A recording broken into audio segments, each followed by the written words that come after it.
تو خالی ہو کے مدینے چلے گئے تھے، ساری چیزیں قربان کی تھی اللہ کے دین کی خاطر، اللہ کے رضا کی خاطر۔ تو کہا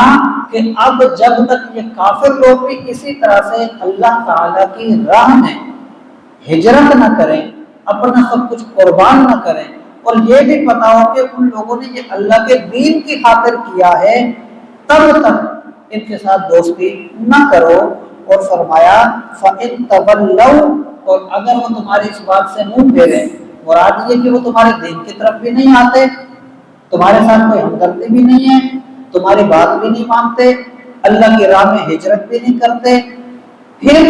فرمایا کہ پھر ان کے ساتھ کوئی دوستی نہیں۔ فرمایا وَلَا تَتَّخِذُوا مِنْهُمْ، فرمایا فَإِن تَوَلَّوْا، اگر وہ پھر جائیں تو فَخُذُوهُمْ وَاقْتُلُوهُمْ، پھر جہاں بھی یہ تمہیں ملتے ہیں انہیں قتل کر دو۔ تو یہ اس وقت اسلام میں حکم آیا تھا، ابتدائی اسلام میں، کیونکہ وہ لوگ مسلمانوں کے ساتھ بڑا تکلیف دہ معاملہ کرتے تھے، تو پھر اسلام میں بھی اجازت دی گئی کہ اب ان کے ساتھ سختی کرو۔ تو اس لیے کہا گیا کہ پھر جب وہ تمہاری نہیں مانے، جہاں تمہیں ملے فَخُذُوهُمْ وَاقْتُلُوهُمْ، انہیں پکڑو اور انہیں قتل کر دو، حَيْثُ وَجَدْتُمُوهُمْ، جہاں پر بھی تمہارے ہاتھ میں یہ ملے، یعنی جہاں بھی تمہیں ملے تم انہیں وہی قتل کر دو۔ وَلَا تَتَّخِذُوا مِنْهُمْ وَلِيًّا وَلَا نَصِيرًا، اور انہیں نہ بناؤ کوئی دوست اور مددگار، یعنی ان کے لیے نہیں ہے کوئی بھی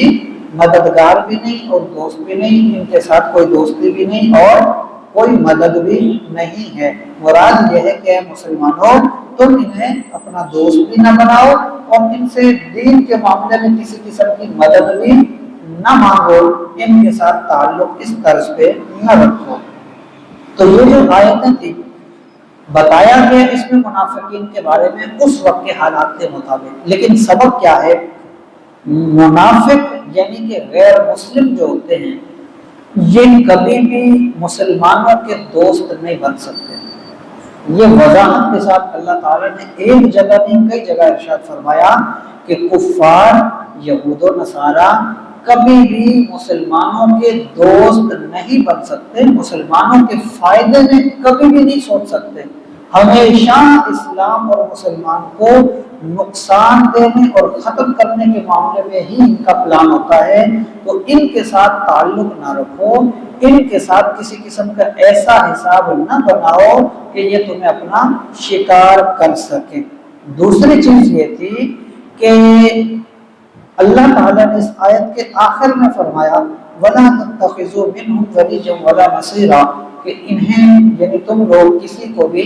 نہ دوست بناؤ ولی اور نہ ہی کسی سے مدد مانگو، مراد ان میں سے کسی سے مدد نہ مانگو۔ آج کے اس دور کے اندر بہت سارے ایسے لوگ ہوتے ہیں جو آپ کے لیے قرآن پاک کا یہی حصہ پڑھیں گے،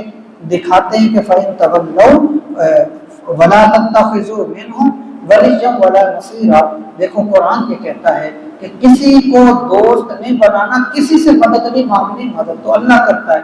تو مراد یہ نہیں ہے کہ اللہ مددگار نہیں ہے یا ہم اللہ سے مدد نہیں مانگتے اور ہم اولیاء سے مدد مانگتے ہیں یا کسی سے۔ تو یہاں یہی چیز لوگ ذکر کرتے ہیں کہ دیکھو اولیاء کو پکارنا جائز نہیں ہے، قرآن نے منع کیا کہ وَلَا تَتَّخِذُوا مِنْهُمْ وَلِيًّا وَلَا نَصِيرًا، مدد اولیاء سے نہ مانگو، اولیاء کو نہ پکارو اور مدد نہ مانگو ان سے۔ تو یہاں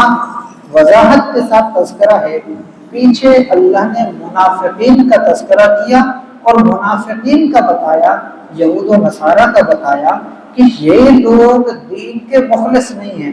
ان کے ساتھ اپنی دوستی نہ رکھو، ان کے ساتھ اپنا تعلق نہ رکھو اور دین کے معاملے میں ان سے مدد نہ مانگو۔ تو یہاں مسلمانوں سے نہیں بلکہ کفار سے مدد مانگنے سے منع کیا گیا، کیونکہ وہ دین کو جب مانتے نہیں تو وہ تمہارے دین کے معاملے میں مدد کیسے کریں گے؟ وہ مسلمانوں کو